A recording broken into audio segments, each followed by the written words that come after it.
Thinking about connecting Twilio with HubSpot, but not sure where to begin? In today's tutorial, I'll guide you through the official way to seamlessly integrate Twilio with your HubSpot account.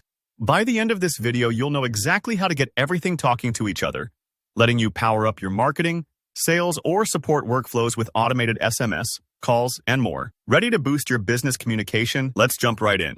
So first up, we're going to use the official Twilio app from the app marketplace. Why this method? Well, it's not only the recommended approach, but it's also the most reliable and feature-rich way to connect Twilio and HubSpot. You might see other options out there, but the official app tends to get the latest updates, support from both platforms, and importantly, less headache later down the line.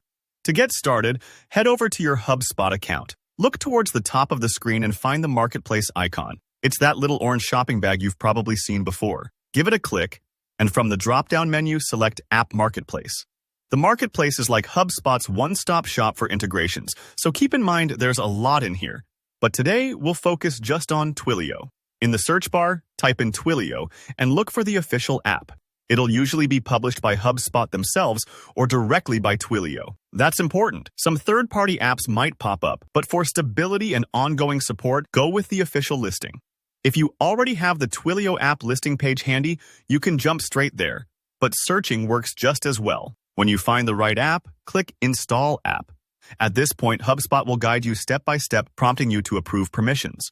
Sometimes, you'll see a list explaining what the app can access. Think of it like handing over the keys for these two platforms to work together. Pause here for a second and take a look. It's normal for integrations to ask for access to data, like contacts or communication logs, so everything can sync properly. If you're ever unsure, you can review the documentation for details, but generally, HubSpot and Twilio are careful about user privacy. Once you've accepted the permissions, you're redirected to a connection screen. This is where you need your Twilio account SID and auth token. Now, if you're not familiar, these are basically your account's unique identifiers and secure password, letting HubSpot safely connect to your Twilio workspace. You'll find both in your Twilio console dashboard. If it's your first time seeing these, don't worry. They're right there on the main page when you log into Twilio. Carefully copy and paste each code into the fields in HubSpot, taking your time. Maybe double-check for typos. Think of it as making sure you've dialed the right number.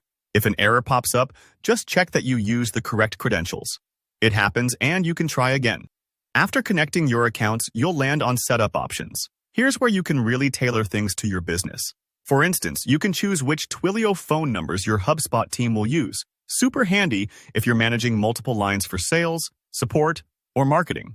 You'll also be able to set user permissions, deciding who in your HubSpot account can trigger SMS or calls. And finally, configure default logging behavior. Tell HubSpot how to record Twilio activity, ensuring you have a clear record for future reference or reporting. If you're not sure about which numbers or permissions to set, think about your workflow. For example, maybe marketing only needs SMS privileges, but support needs both calls and texts. You can always come back and tweak these settings as you learn what works best. And remember, setting up good logging now means less confusion later when you need to track communication history. Once everything looks good, hit Save or Finish. And just like that, Twilio and HubSpot are integrated. Congrats! You've just unlocked a new level of automation and communication for your business. If you found this video helpful, give it a thumbs up, and don't forget to drop any questions or tips in the comment section below. I love hearing what's working for you. Subscribe if you want more tutorials just like this. Thanks for watching, and I'll see you in the next video.